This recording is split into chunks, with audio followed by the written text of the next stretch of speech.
So and there was nothing you could do. So okay, let me understand this. While you're doing your investigations, so you've seen the minister's like, no, wonderful, do this, go and do your research, go and bring evidence. Yes. At the same time, he tells somebody else. So when I bring the evidence, he tells his director to investigate my allegations. Yeah. But the director is the one who I've mentioned in the report. Yeah. And the teachers. Man. So, okay, how did that make you feel? Because I feel like that's who you are till today, Boni. You're trying to fight those. Now, so this is what actually happens to me. It moves me into silence. Because this girl was trying to do the right thing, then I get punished for doing the right thing. So it moves me into silence. So I'm expelled. I start saying now I don't have to do business. And when you're expelled, you're told just get out of the school, go home. You're not told a policeman doesn't come for you. No, I'm kicked out. I can't even go to that school anymore. Hata nisionekane kwa gate. Hata wanafunzi ambao nisionekane na wasiniongeleshe. You and that other guy were expelled. Yes, because word came back that when I went to see the minister, kustaki walimu. So I'm expelled. I moved back with my mother. And then I met some guy who told me I can sell matchboxes in Mombasa. Kuna shida ya matchbox. I go back to Mombasa to sell matchbox. How old are you at this time? I'm around 15. I go to Mombasa to sell matchbox. This guy lied to me that the shortage, I didn't even think that because there's a port in Mombasa, every matchbox must pass through Mombasa to come to Nairobi. So nikoza vibiriti kwa Kongoya market. Naambia kibiriti kwa maji na waka. Shida tu, as in because of vibiriti. How did you go to Mombasa? How did you get the money? Unapanda basi. So my mother tried to support me now. Okay. I went to sell matchboxes in Mombasa. When you're in Mombasa, where are you living? I was staying huko nilienda tafuta tu mtu wewe kutafuta tu place unaweza ishi. No, I don't know. I don't know. Unaongea na watu, unatafuta place unalipa room so moja ma 50 bob. But it's survival, man. So because of viberiti for like 2-3 weeks and then when I lose viberiti, I came back with my embes. Get my money back. Yeah. So I'm 15. I'm selling books and I'm reading books. So I'm selling them as so now you come back and that's what you're doing. You're selling books. You go back to selling books. Selling books. And reading books. Yes, and started following Pastor Pius Mwiru.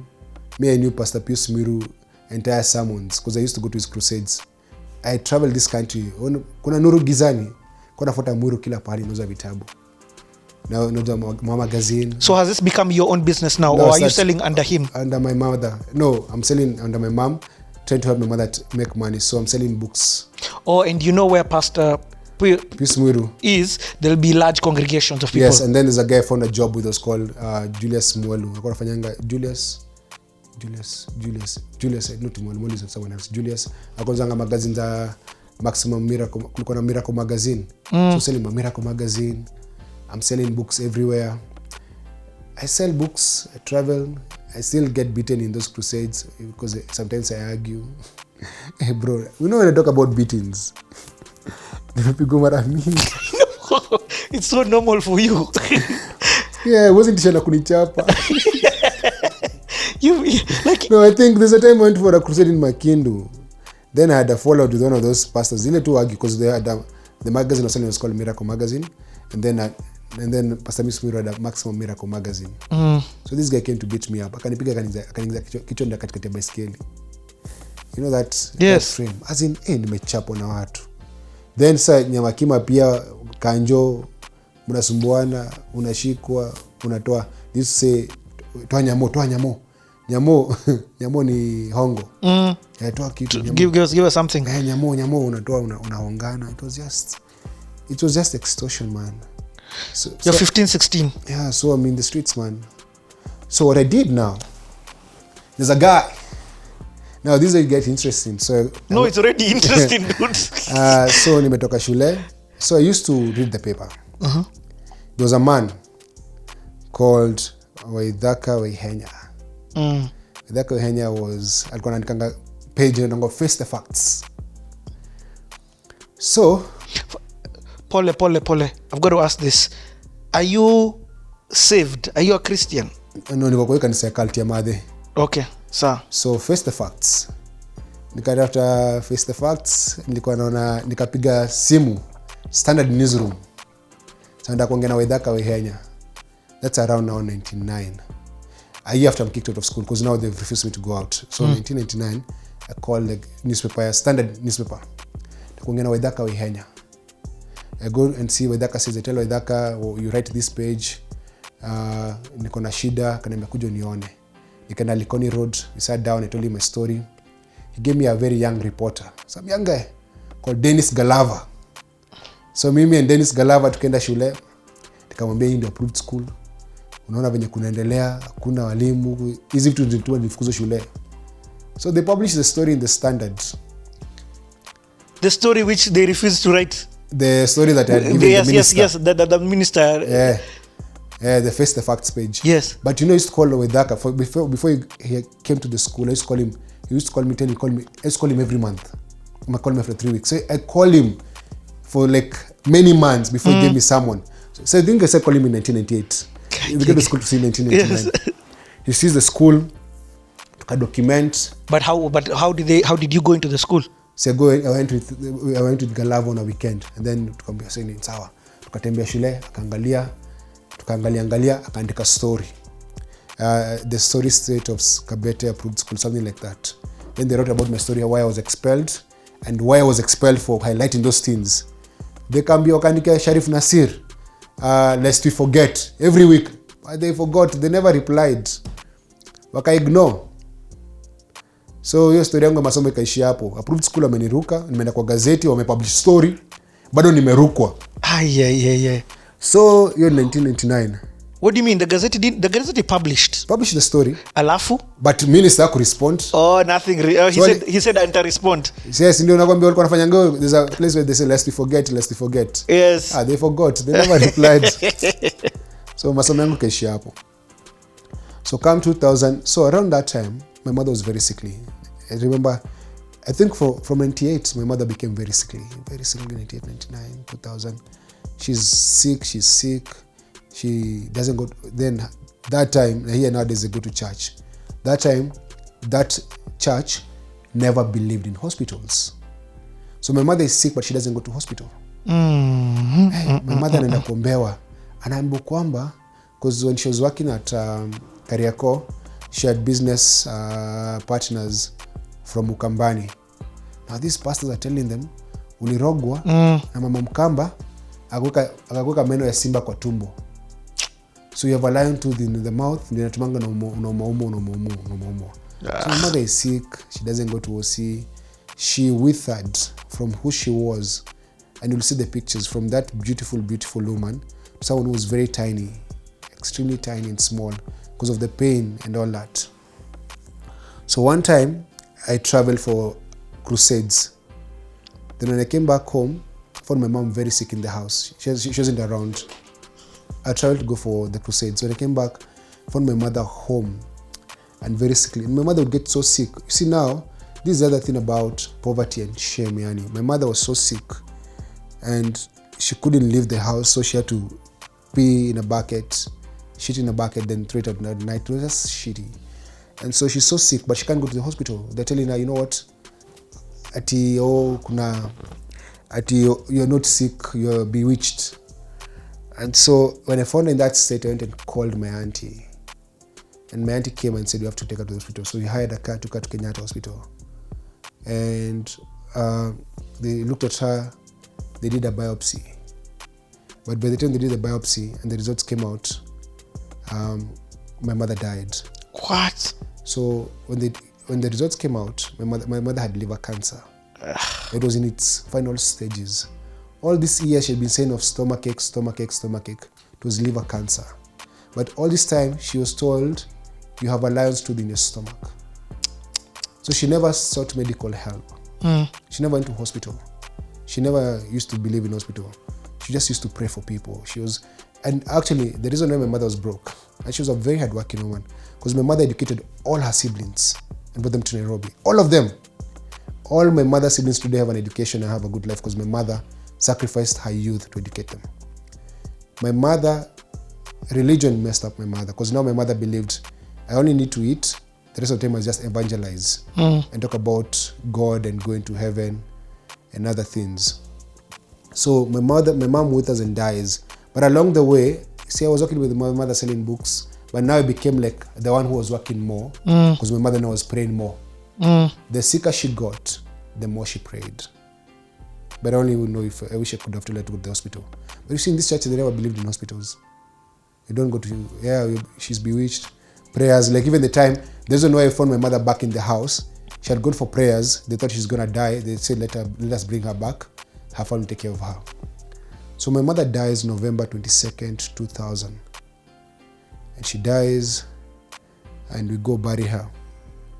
The only thing I was left with from my mother now, and she died, was a single bed, like a small bed, because it was a double decker. Now I had to remove the top part, and rent arrears. Those are the things I was left with: rent arrears and a single bed. So now I have to face life. What did that do for you? It was your mother's death. It was the most devastating thing that has ever happened to me. So I cried. I cried. I tried to find out what to do with my life. Now, around that time now is when I decided to get saved. This is what actually happens. At night I slept. When I slept, I dreamed my mother had gone to heaven. And she had gone to heaven and she was praying for me to get saved. So I woke up, knelt, prayed, I want to get saved.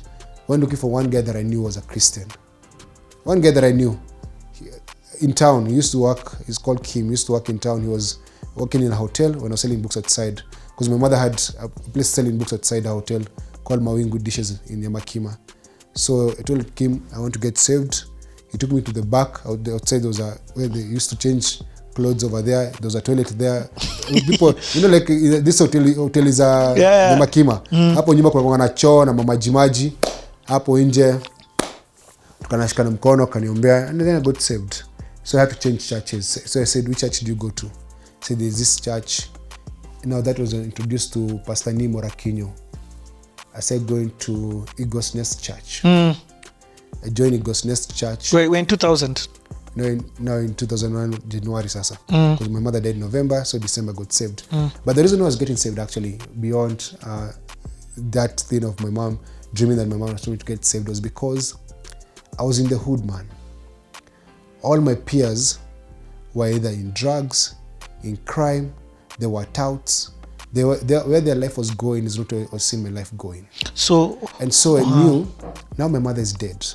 Now in the hood, every time I got into trouble, my mother came to my rescue. My rescuer was dead. The only way to get out of trouble was salvation. As in I knew, if nikiokoka by the way, nitakuwa poa. Yeah. Hakuna story, and I wasn't drinking, I wasn't smoking, I wasn't even dancing. Bro, this one I can't even dance today. This one I'm a very terrible dancer. Because my mom couldn't stand secular music. Like we were living a monk's life in the midst of all that noise. And now when my mother died, and my landlady wakata my rent from 800 shillings to 600 shillings on one condition, nitakuwa nafunga gate usiku, nafunga wase gate. Hao yangu hata sikuwa nafunga, there was nothing to be stolen. The only thing I had was books and a bed. So it's like books and a bed. So no one could come and steal books or a bed. I was that guy. That's so sad that no one would come and steal books. Because guys don't read. Hey, this is... Okay. So nimeokoka. How old are you? I just want to get your age again at this time. 17. Okay. Nimeokoka. Nimeanza kusurvive in Nairobi. So you're selling your books now? Selling books. Then I went... Let me ask, I want to understand this business of selling books. So from a stock perspective, where do you get your stock from? This is a funny thing. So, you buy books from school boys. Watu hiyo na vitabu zao za shule wanauzia. Yeah. It's true. Most of the books that are sold in this country, okay, parents would sell you books. I tried before, hiyo kati nilikuwa nimejaribu, watu waenda shule wanavunja madesk za wase, wanakuja na kuzia vitabu. So you are part of the rot. Hiyo vitabu zinakuja. You are stealing. Mabox zinagongwa. Even me when I was in Form 1, I went to class, nikachukua kitabu yangu juu ya meza, crude ziko. Kumbe those are just a market yani. You carry your books in your bag. So yes, where are we getting books? From boys, parents, but mostly from other school boys. So they come and sell for you the books. Yeah, so and then you resell. Then you resell. You make a markup of 20 bob, 30 bob, 50 bob. And was this, and in a day, like I just want to understand when I see people out there selling books, in a day, how much are you doing? Maybe probably between 200 to 300 shillings. Profit. Yeah. Okay, so that's enough for you to sustain. So you go and buy My your rent food. is 600 bob. Oh yeah. That's good. The rent is 600 shillings. And then this is a time. And are you paying for your space? Are you paying rent for this book space? No, okay, you're paying storage, and sometimes you pay kanjo. Because kanjo must come for kanjo must come for nyamo. So this is you see guys, the reason why I'm asking these questions is I'm a bit naive onto this world. You see a guy in Tao, you don't really understand the system. They are selling clothes, selling books. Kumbe there's actually a system. There's a system, man. Kuna sana kwa gedugua. Gedugua ni the guys who massage. Their job is to massage kanjo. So geduguas are the ones who follow kanjos to tell you where the track is. Oh, yeah, so even them you have to give them a little something. And they also give, it goes all the way to City Hall. Ay man, the rot is deep. If you see all the hawkers in town, they pay a fee, and even when they pay that fee, they must routinely get arrested so that the government looks like they're doing something. Ah man, this rot is deep. Wow. So, and again, we'll get to the bigger level of political rot conversation, but you can understand rot is part of our system. Corruption is part of our system of survival. Yeah, because now you're talking about the street kid has to pay something. The mother with a disabled child, the government is not helping her. The one who's helping her is the guy who's whatever. The begging mafia, where they have to literally, exactly, even hawkers sometimes have to hire a baby to have a baby at their back so they can sell like shiko sema iko na mtoto. Yes. Yeah. And now even you as an entrepreneur at the level that you are, because that's what you are, even you to survive as a businessman and sell your book so that you can pay your rent. Yeah, you have to pay, and also you have to pay and get attached to yourself to someone who will protect you if there's trouble. So let me tell you about now growing up, like what you see and the cartels I saw. Like for example, when you're living in, because I lived in Pangani for a long time, one of the most smartly dressed guy in the hood was a charcoal seller. He was selling charcoal. His name was Karanja. Karanja was just selling charcoal every day. And I used to wonder, this charcoal that Karanja sells. And routinely police would come and say hi to him and then they move away. Then when I became older, I realized actually Karanja was a local peddler. Yo makani kwa ngani front. Oh, serious? He was not selling charcoal, alikuwa na charcoal stall. But the charcoal stall wasn't the business. It wasn't the business. It was just a dealer. And even in Yamakima, there was a shop selling mattresses. I used to wonder, these people, what do they just sell mattresses? How many mattresses do people want? Yeah. They will sell 1-2 in a day. They just sell mattresses. But these guys, those mattresses would actually be put in a matatu. Na zinaenda. Kumbe these guys were in the business of hiring not guns. Oh. Yes, unakuja unachagua unafungia gun kwa mattress ndani katikati inafungo poa, inakelo juu hadi ya matatu juu. Unapeleka kwa store yenu. Like wow. Just fronts yani. Like people are doing this but they're doing something else. They're just serious. And I'm not trying to be naive. Exactly what is happening in the ghettos or what's happening in Ngara is the same thing that's happening in Kileleshwa. It's the same thing that's happening in Lavington, just at different levels. Yes, there are different levels. That's true. Yeah. So watu wa Kilimani ni the gold scammers and other things. Yeah. It's exactly the same. Okay, let's bars being opened after curfew in different ways, cops coming in, being paid. You get what I mean? The fire in the slums for Chang'aa has never gone out. It never goes out. It's constant. It's ever on. Ni kama moto wa jela. Unajua moto wa jela uzimekangi? Jela nuangi vibiriti. Yo moto jaizima kutoka sikia mkoloni. Moto ya jela ukienda nakwambia moto ya jela jaizimika. Aizimikangi. because you're constant cooking. It will never go cold. It will never go cold. So Okay, let's go back now. so I'm 17. Yeah. So I'm learning. So ndio mimi nimeingia church, gospel of nimeingia Eagles Nest. You've gotten saved. Nimeokoka. Sasa nilikuwa kwenda church on Sunday, nimeacha kwenda hiyo church hiyo cult ya kina mother.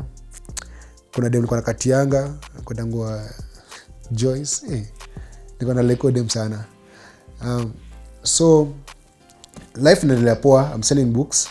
Then along the way, when I turned 18 July 2001, 10th July, I went to see Nani, the owner of Tosca Mattress.